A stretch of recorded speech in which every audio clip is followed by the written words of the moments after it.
prison, and I heard about Mile0 Festival from my friends when I was in prison, but I never knew that it was Kyle's deal. I never knew that dream came to fruition until I was out in Yukon about 8 months after I got out of after I got out, and somebody said, "Yeah, there's this cool festival." I was like, "Yeah, I've heard of it, man. Whose deal is that?" They said, "Yeah, there's this guy named Kyle." I said, "Kyle what?" And I'm like, "Holy shit."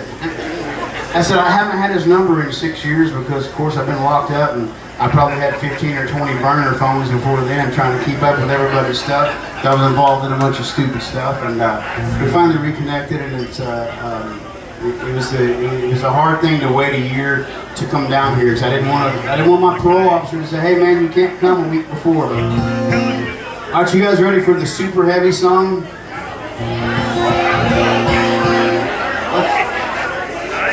Yeah, they all get heavier, man. I'm just starting out. I'm taking you. Look, here's the thing, man. Like these big music festivals, they have a lot of really feel-good music, but I feel there's a market for folks that want to hear stories that don't have the bow tied on them. And my life is fraught with those stories, and what's up? I'm talking to everybody, man. But you're the one that I am talking to you, and I love you, and I'm glad you're here, man. And I don't even know you.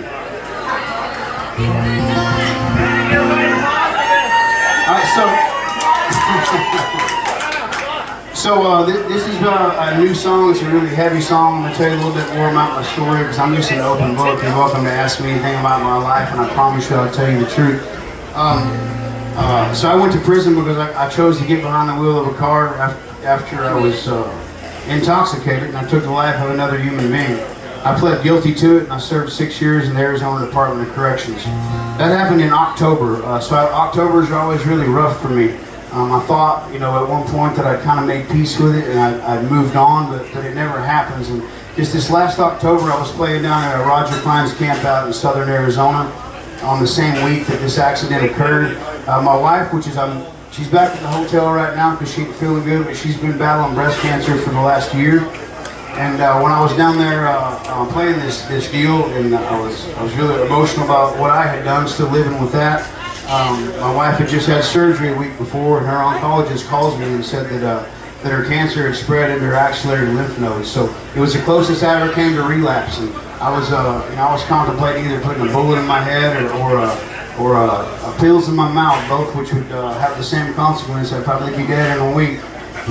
So I went through like a really rough time and kind of came out of it at the beginning of January. And I got a song out of it. I healed through songs. I love my wife to death, and I'm glad that she's here. She skipped her last week of radiation. By the way, she's doing great now, by the grace of God.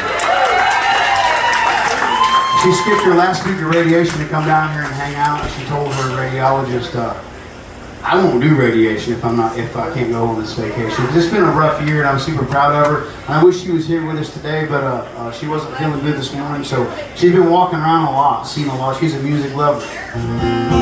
So I wrote this song about my state of mind just back in the end of October. This is another true story. It's called "The Weight I Carry." And trigger alert, it's a heavy one.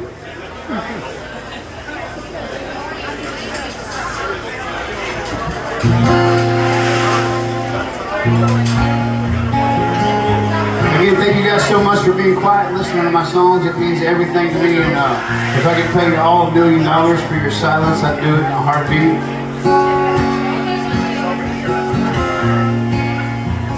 The fact is, I'll probably never make $1 million from playing music because I just write what's true to me. I don't write for the radio. I write so I can connect with strangers like you.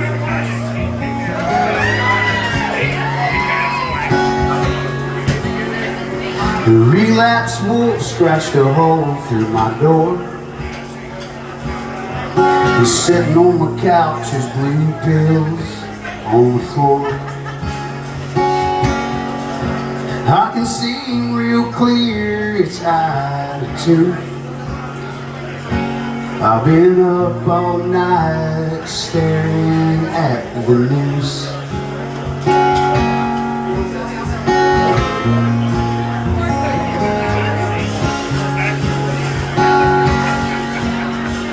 I thought I'd make peace with the man I killed, but I ain't.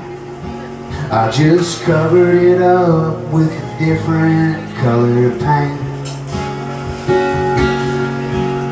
But it's starting to peel, and I'm starting to feel everything.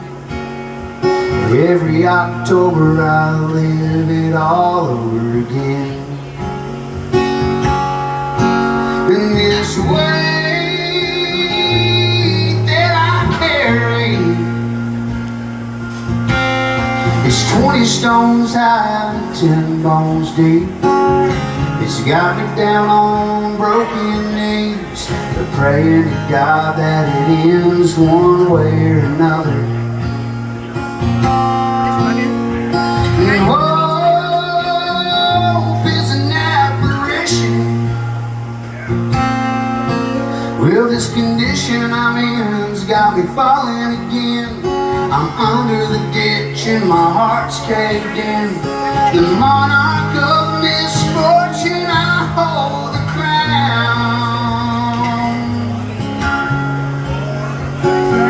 Yeah, I hold the crown.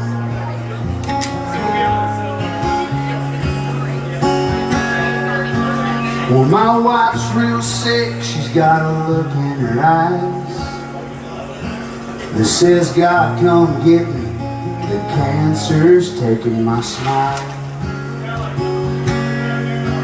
And I'd give anything to trade places with her. The hell she's living is the hell that I deserve.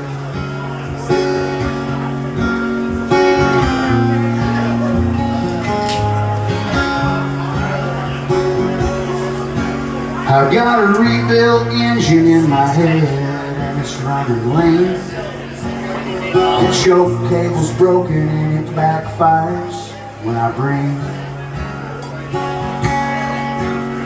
And I'm stuck out here somewhere between right and wrong. And I wish like hell that I could tell you this was just a song. But it's the way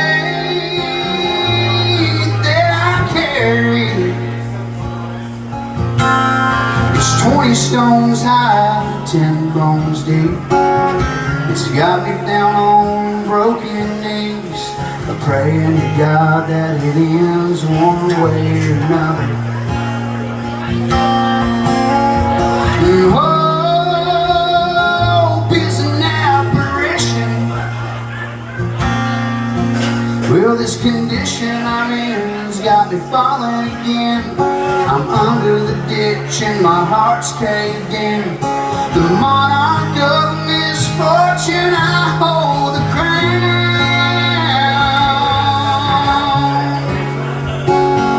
Yeah, I hold the crown.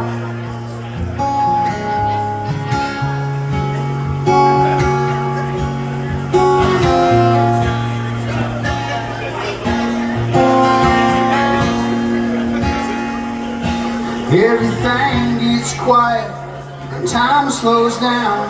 The hammer comes back, it's steel the crown. Will this bullet take away my weight or just add some more? Thank you guys.